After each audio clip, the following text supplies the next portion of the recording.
Hello guys, welcome to my new day new vlog. आज म यहाँ के होइन मासु रोस्ट हान्दैछु होइन, टकसँग लाएर यहाँ आगो बल्दैछ। यहाँ कराई तात्तिँदैछ। अब म यहाँ हल्का कराई तात्तिसक्यो, तेल चाहिँ हालेर हल्का फ्राई गर्दै गर्छु है। मेरो छोटो मिठो ब्लगमा हेर्दै जानु होला म के गर्छु।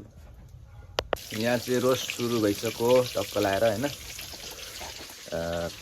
आगो दामी बोल्दैछ।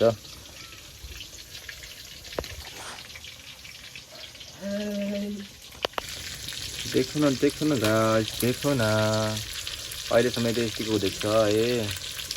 आगोले हल्का अघि बिचमा धोका दिएर भएन नि त एकछिन। यस्तो जाडो पनि गरिनु थालिसक्यो, खै कहिले पाक्ने हो। अझ यहाँ डल्लै छ, झ्याउ लाग्नु थाल्यो मलाई त। भित्तामा बसेछु मैले यहाँ पकाउनु, केही छैन पकाउने हो। ल्या खानुपर्छ ल सबैजनाले। सुरुवात पनि 3टा यस्तो भयो, हल्का डढाए जस्तो भयो है। यहाँ अर्को लट छरिँदैछ ल्याएर। दामी दामी खानुपर्छ अब हामी। यहाँ चाहिँ रहेछ 3-4टा चाहिँ। यति पुग्नु लागि चाहिँ मलाई आधी घन्टा लाग्छ, फिक्स नै लाग्छ।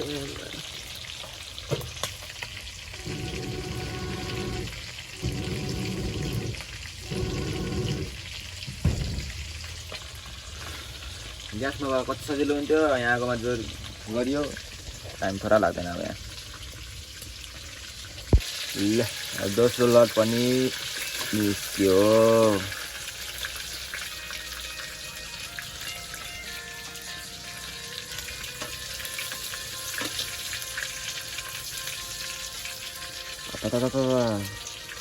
रापत्र हान्ने छ मुनिबाट।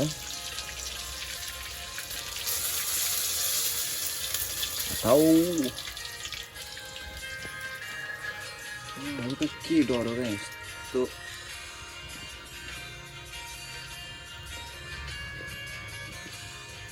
मसलाहरू सब झरेछ यतै झरेर।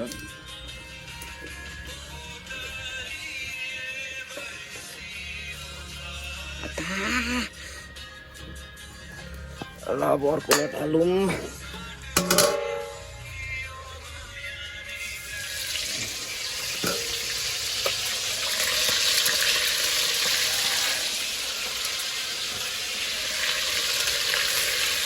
आजकल चट्टै हाल्नु पऱ्यो, के राखिराख्नु। ल दामी पाक्छ अब। ल यो चाहिँ अब लास्ट, अब टक्क निकाल्ने सक्यो अझ।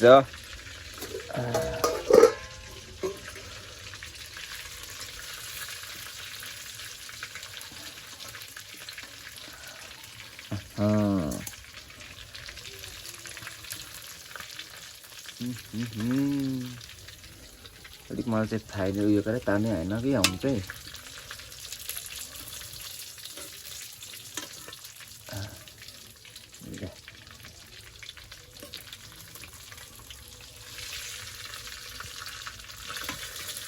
सक्यो सक्यो सक्यो।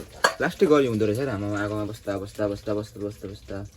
अनि 2टा टमाटर पोलिसकेँ। यसको अचार दामी बनाउँछु अनि खानुपर्छ। चार म बनाऊँ भनेको यहाँ मम्मीले बनाइसक्नु भएको रहेछ।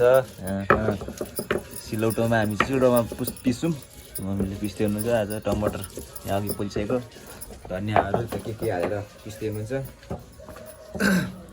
हामी चाहिँ मिसिन चलाउँदैनौँ क्या, हामी दुःख गर्ने हल्का। देखो न गाइस, देखो न कौन है ये लड़की, कौन है। मेरा बहन आ रहा है इधर। यहाँ खै देखाएर कति गयो अरे, कति हो मात्र 1 घन्टा 26 मिनट। यतिकै चाहिँ हुनुपर्छ क्या। अब यतिकै त हुनु परिहाल्यो, किनकि बे गरेर गएपछि चाहिँ बोल्नै पऱ्यो नि त होइन। देख न गाइस, उठ्ने बेला भएन, अब उठौँ न खाम। ल अब हामी खानेतर्फबाट लाग्छौँ, हेरौँला फेरि। ल हाम्रो चाहिँ रेडी भइसक्यो यहाँ खानेमा। मम्मी हेरेर कति राम्रो। बाबा हुन्छ, बाबाले चाहिँ चढाइसक्नु भयो। ल एक लेग पिस हानिदियो न छिटो।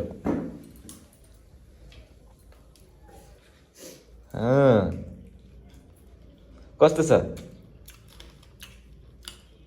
आहा यति त हुनुपर्छ नि त मेरो पालो ल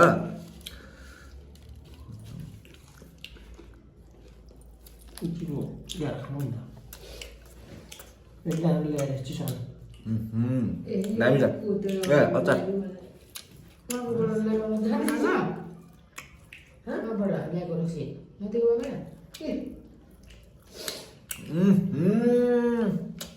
बबाल आजको ब्लग चाहिँ यति नै होइन मासु पोलेको र खाएको मात्रै देखाएँ होइन अब अरू बेला अरू भिडियो बनाउँला आजको लागि चाहिँ यति नै thank you for watching enjoy